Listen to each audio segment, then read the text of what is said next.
back and forth. That's all I ever do. The floor never seems to get clean. You're fired. I got a new oven servant and she can clean and never get dirty. Fired. Wow, look at her go. That's the best I've seen since the printing press. You get an ever servant, your house will never be dirty again. And if you order now, you will get a free Sweep-O-Matic broom. To get an ever servant, send 5 shillings to 135 Crusade Lane. Allow 3 to 4 weeks for delivery. Buy me, buy me, buy me, buy me, buy me.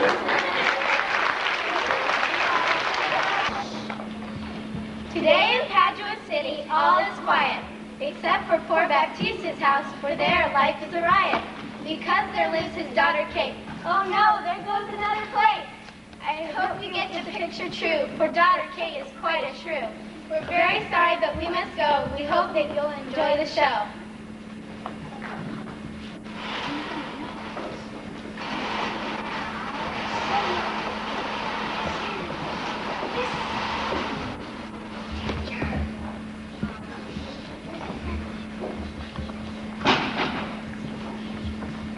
Catherine the Curse, Catherine the Shrew, one of the nastiest, bossiest, meanest women of all Padua. Tongue as sharp as a dagger, temper as hot as the sun, and fist as hard as stone. Not only is this Kate cursed with a terrible disposition, she's cursed with a father who doesn't know what to do with her. And her father's cursed because no man will marry Kate and take her off his hands. And Bianca, sweet and gentle and loved by all, is cursed because her father will allow her no suitors until the fearsome Kate is married.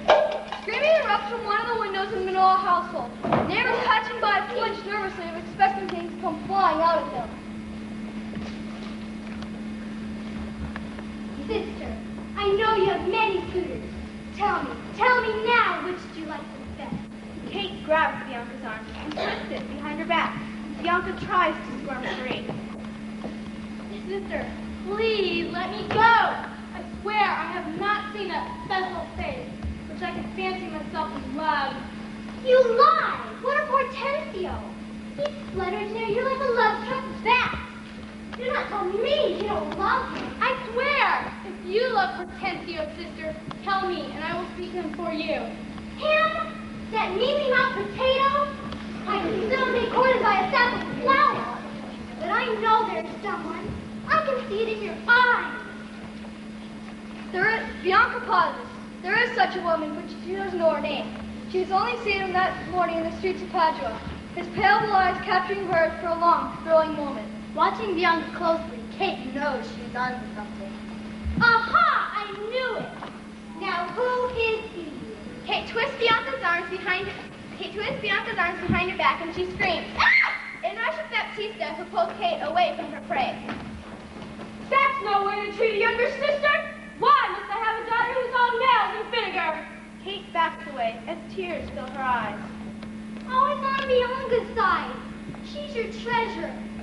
Everything is done for her, and I must make you a size and insult. Was ever a father as cursed as I?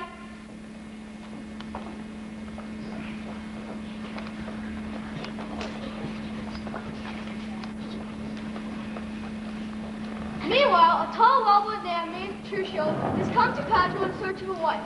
Although he is a wealthy noble, his behavior is rough as his clothing.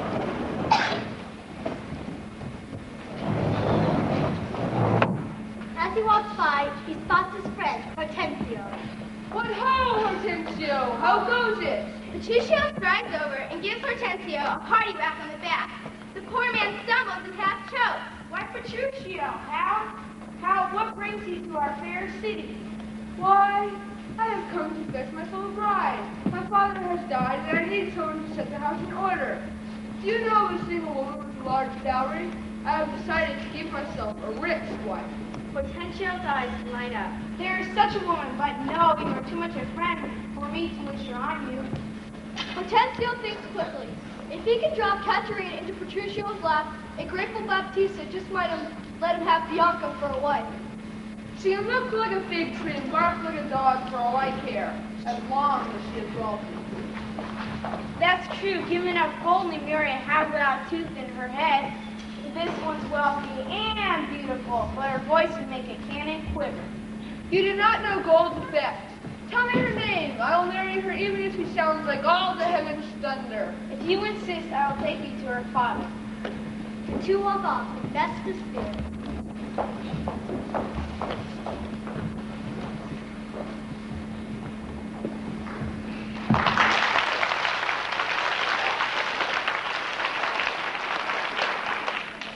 Lucentio, a young student new to Padua, walks aimlessly with his servant along the street. His thoughts are filled with the lovely eyes of the girl he has seen that morning. He has discovered her name, Bianca, and is trying to think of a way to meet her. Oh, Tranio, I must find her. The mere sight of her has stunned my soul. Is it possible to fall in love so fast? I never thought so, but now it's happened to me. I saw her beautiful coral lips and her face so sweet and mild. She must be mine. I happen to know that her father keeps a schoolmaster who instructs his daughters at home. He will not let Bianca go to the house where she might attract the more malicious lads. I pretend to be a schoolmaster.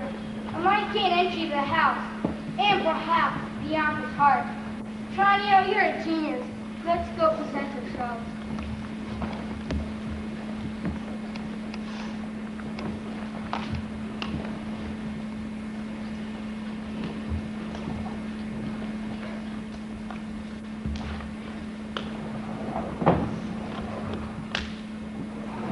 At Baptista's house, Petruchio and Hortensio are about to knock on Baptista's door when Lucentio and Tranio approach. The men introduce themselves, and Petruchio agrees to present Lucentio as a teacher for Bianca. When they knock, Baptista's servant shows the men in. Soon Baptista enters the room. Welcome, gentlemen. What a pleasure to see you all. That pleasure will triple when you learn why we are here. Speak then, friend. Hortensio has barely opened his mouth when out comes Petruchio's voice. I hear you have a daughter, fair and virtuous, named Catherine. I have a daughter named Catherine. Having heard her praise for her beauty and gentle character, I've come to look her over to see if she'd be a proper wife for me. Baptista's face lights up, then falls. I fear, sir, that my daughter is not for you. You wish not to part with her? Well, no, it's just... Lucentio has been tugging on Petruchio's sleeve. Oh, yes. I have brought a tutor for your daughters. Will you accept him as a token of my esteem? With delight. Well, my time runs short, and I cannot come to woo every day. If I win your daughter's heart, what dowry comes with her? At my death, half my land, and for the present, 20,000 gold pieces. That is quite acceptable. And when I die, I shall leave all my land and leases to her. Shall we draw up the contract? Aye, when you have loved and loved, if such a thing is possible. Of course it is, I tell you, Father. Why, we're roughly, not like a child. I'll be as strong as she is headstrong. So send her to me, and I shall pick your sweet cake from the tree of love. Everyone leaves the room except for Petruchio, who confidently plans his conquest. I'll woo her with some spirit when she comes. If she frowns, I'll say she smiles. If she bids me go, I'll thank her as if she begged me to stay a week. If she refuses to marry, I'll set the wedding date. Kate bursts in, her hair a tangled mess, her eyes burning with anger, and in spite of himself, Petruchio is taken aback. Oh, here you are. Good morning, Kate. For that's your name, I hear. Then you are hard of hearing. Those who talk of me call me Catherine. You lie, for you're called just plain Kate, or Bonnie Kate, for sometimes Kate the curse. But to me you are the fairest Kate, and have come to make you my wife. Let him who brought you here remove you hence. Nay, Kate, come and sit on my lap.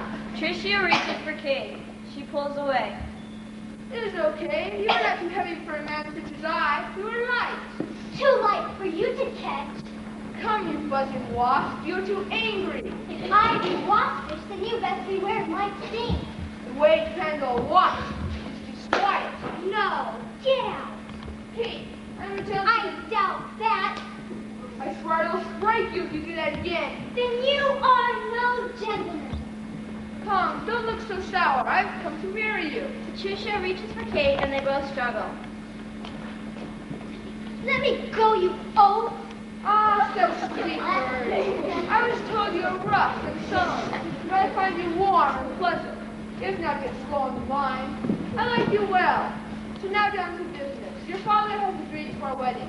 Whether you like it or not, we shall marry. For I was born to Taming Cake and make you mine.